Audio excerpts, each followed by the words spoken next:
बंधु है गीता प्रेमी भाई और बहन,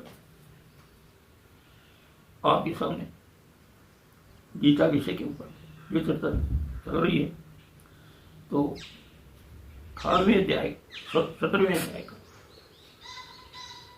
भोजन के विषय में भी सात्विक, राजस और तामस प्रकृति के भोजन बताए हैं। हर विषय का संकलन है गीता में। कोई भी समस्या पैदा हो तो गांधी जी ने भी कहा था, वो भी गीता बहुत पढ़ते थे। उन्होंने कहा था कि जब कोई मेरे सामने समस्या आ जाती है तो मैं गीता उठा करके पढ़ना शुरू कर देता हूँ और मुझे समाधान मिल जाता है। तो भोजन एक ऐसा है कि जैसा हम भोजन करेंगे वैसा ही मन बनेगा, जैसा करेंगे, जैसा खाएंगे अन्न वैसा बनेगा मन। तो मन से ही इंद्रियां जैसा कहती है वो काम होता है।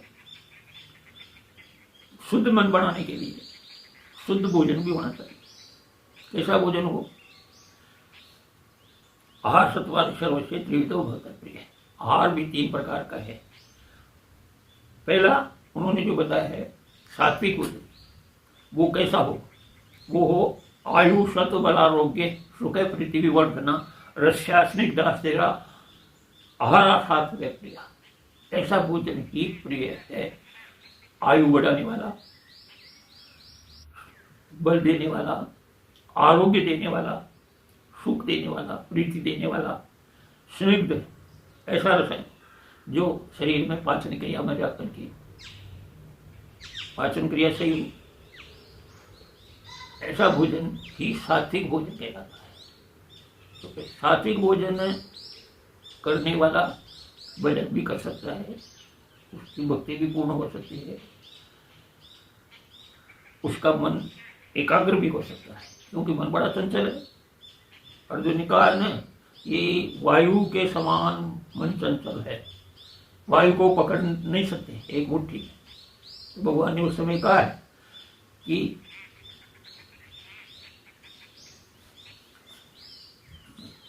मन बड़ा चंचल है। निश्चित रूप से असंशयम महाबाहो मन दुर्विग्रम चलम अभ्यासम तु कौन्तेय वैराग्येण गृह्यते। मन के ऊपर ही ऐसा होता है। मन बड़ा चंचल है, ये बात सही है। अर्जुन जो कह रहा है वो सही, उसका समर्थन करते हैं भगवान। असंशयम महाबाहो मन दुर्विग्रम चलम अभ्यासम तु कौन्तेय वैराग्येण गृह्यते। लेकिन अभ्यास और वैराग्य के द्वारा मन का निग्रह किया जा सकता है, ये उन्होंने बताया। तो उसी के अंदर हम लेते हैं भोजन को। तो सात्विक भोजन ही हमारा श्रेयस्कर है, श्रेष्ठ है। कैसा है सात्विक? वो बताया, स्निग्ध भी हो, चिकना भी हो, चिकनाहट भी हो, बल देने वाला भी हो, आयु बढ़ाने वाला भी हो, विचारों को भी शुद्ध रखने वाला हो। ऐसा जो भोजन है वह सात्विक कहलाता है। और इसके अलावा दूसरा राजस भोजन है, वो है कट अम्ल लवण तुष्ट तीक्ष्ण रुक्ष विदाहीन आहार राजस्य श्रेष्ठा दुख शोकमय प्रदा। ऐसा भोजन कटु कड़वा, जैसे लोग बहुत ज्यादा खाते हैं पकौड़ा कचौड़ा, ये एक कटु अम्ल पैदा करने वाला, तीक्ष्ण तेज मिर्चा वाला, कटु अम्ल लवण तीक्ष्ण रुक्ष सूखा हो। ऐसा भोजन जो होता है वो स्वास्थ्य के लिए भी हानिकारक है और भजन करने वाले के लिए भी हानिकारक है। जो बैठ के भजन करता है, भगवान का ध्यान करता है, उसके लिए भी ये राजस भोजन जो है हितकारी नहीं है। कड़वा हो, अम्ल हो, तीक्ष्ण हो, रूखा हो, विदाई हो, और राजस भोजन है ये दुख और शोक देने वाला है।